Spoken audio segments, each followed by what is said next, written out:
Het machen, met het machen, met die velden en met oi, met een gachma. Yes, that is the Yiddish version of the producers, and the world premiere is coming up. We are joined by the director, Anisa Cameron, and one of these stars, Alisha Ruiss. Welcome to the show, ladies. Great to have you here. Thank you. So, Anisa, for those people that have never seen the producers, and I'd be surprised if there's any out there, but if give us the storyline. The Producers is a musical first film in 1968 about show business. It's about these two odd couple type guys, right, who find each other in the craziness of the world and come up with a scheme to produce the worst musical ever so that they can collect on the money that they did not invest in the show and run off to Rio. Wow. And it's a lot of fun. Yeah, It I mean, and you can tell just from that clip that we saw, right? We don't understand or I don't speak Yiddish, but just watching that, it was hilarious. Oh, yeah. Why the decision to do this in Yiddish? I think that it makes a lot of sense to do the Producers in Yiddish. Mel Brooks has his roots in Yiddish theater and in the Yiddish comedy tradition, and certainly in the musical with Nathan Lane and Matthew Broderick, and even in the original film with Zero Mostel and Gene Wilder. There are a lot of Yiddish words already used in the scripts, and it was just a natural fit. Were there any challenges, though, trying to translate everything to Yiddish? Certainly you don't want anything to be lost in translation, because course. Mel Brooks is a genius. Yeah. And the humor, you want the humor to translate.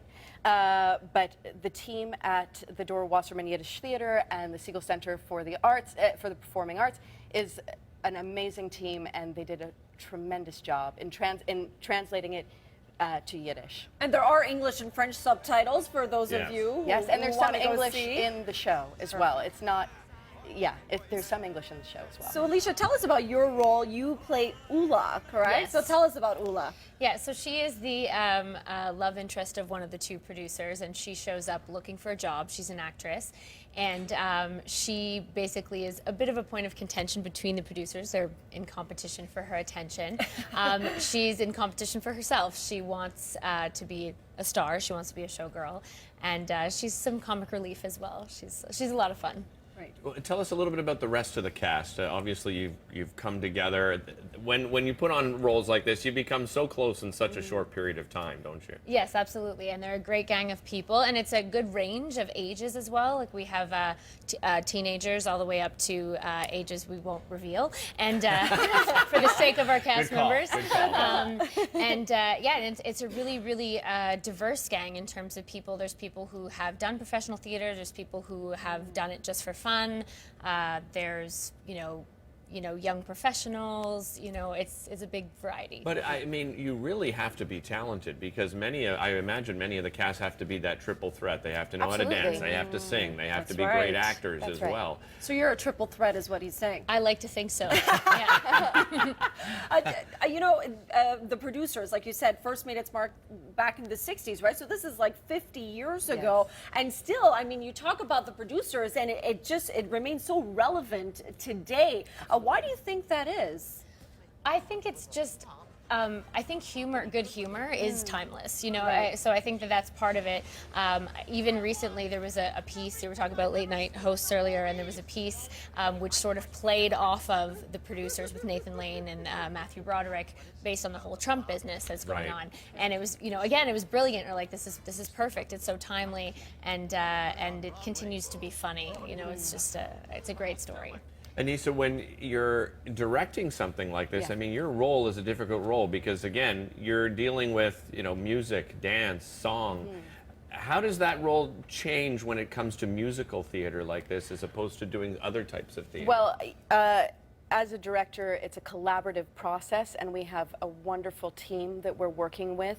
Our musical director, Nick Burgess, is a master musician. I've worked with him for 12 years. He's a wonderful musical director.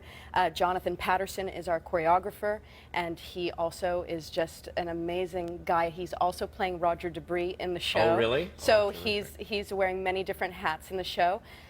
You know, it's a lot about, for me, directing is a lot about taking that energy that an actor brings, the talent that they bring, and just kind of just taking it and putting it on stage, you know. And so it's not, it's a very fluid thing, and it's seeing the innate talent that is there and being able to take something as amazing as the producers and put a talent like Alisha Ruiss on the stage and know that she's just going to kill it.